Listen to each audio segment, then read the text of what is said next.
Luto na muna tayo kumarites ng almusal bago nga tayo pumunta ng Karnaga. At dahil marami nga pong bahaw kagabi kaya gigisahin nga po namin iyon at magluluto nga lang po ako ng itlog. Paghiwa nga po pala si Papa dyan ng bawang at sibuyas, pero pag ako nga po nagigisa ng kanin ginagamitan ko nga lang po yun ng bawang. Dahil may sibuyas na dyan ay pwede naman natin gamitin iyan. Halin na rin talaga kami gumigising kumarites dahil araw-araw nga po kami naliligo sa ilog. Haling na nga po yan kumarites dahil nakapagsaing na nga po yung aking papa. Goal nga namin na maligo nga po araw-araw sa ilog. Ngayon ay ibang ilog na naman nga po yung aming pupuntahan. Kahapon kasi ay doon nga ulit kami sa may ilalim ng mga puno. Hindi ko na nga kinuhaan ng video, abay baka magsawa na nga kayo. Ang sarap kasi maligo doon kumarites, sobrang lamig din talaga. Tapos pagka uwi nga po namin ay naglalakad lang kami. Dalawang bata nga lang po yung pinasakay ko ng motor. Pero kami ni Jowa ay naglakad lang kami. Tingnan nga rin po sila Papa doon sa bundok at kumuha nga po sila ng saging at saka ng buko. So ayan, niluto ko na nga po itong itlog at magigisa naman nga po tayo ng kanin. Iihaw nga po ako dyan ng tuyo kaya nagpabili nga ako kay Jowa. Hindi ko alam na marami palang tuyo si Papa dito. Tingnan nyo naman dyan kumarites, kahit sa kahoy nga po nagsasaing yung Papa ko. Tingnan nyo naman maganda pa rin talaga yung mga kawali niya.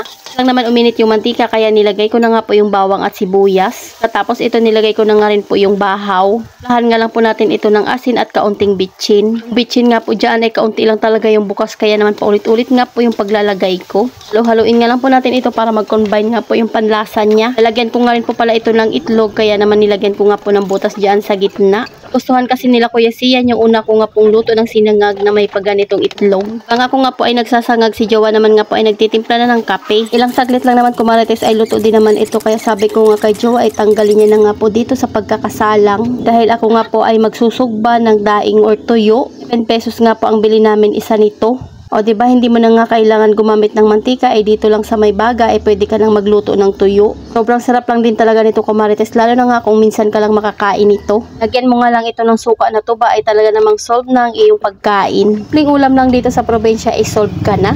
Siyempre para hindi masunog ay kailangan mo rin talaga yan balik ta rin. Tina nga lang ay may tunga po dito kumarites kaya hindi rin naman napapaso yung aking kamay. Ilang minuto nga lang ay luto din naman kaagad ito. Kaya hinain ko na nga po kaagad para nga po kay makakain na kami. Mabilisang kain lang kumarites dahil may pupuntahan pa nga kami at medyo mainit na nga po talaga dito. Siyempre hindi nga pwede na hindi natin ito lalagyan ng suka na tuba.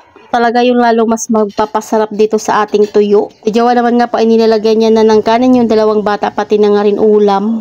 May tubig na nga po dyan na malamig, paniguradong masarap na naman nga po yung kain namin. Sabi ko nga kay Jowa para na nga akong 7 months pregnant sa dami nga po ng kinakain namin dito. Ayan at nagpray na nga muna bago kumain. Hindi talaga kami sanay mag-almusal kumarites dahil kape or gatas lang naman namin yung doon sa Manila. Pero dito ay nag-aalmusal, nagtatanghalian, pati naghahapunan. Nagmemerienda pa nga dahil lagi ngang may saging dito. At una ko na nga pong kinuha yung tuyo dyan, tapos sinangag na kanin at itlog. Masarap nga kumain ito kumarites pag nakakamay, kaya dapat magkamay lang tayo. Malalaman mo talagang nasa probinsya ka dahil yung mantel nyo nga ay maliban sa maprutas, merong mga bulaklak.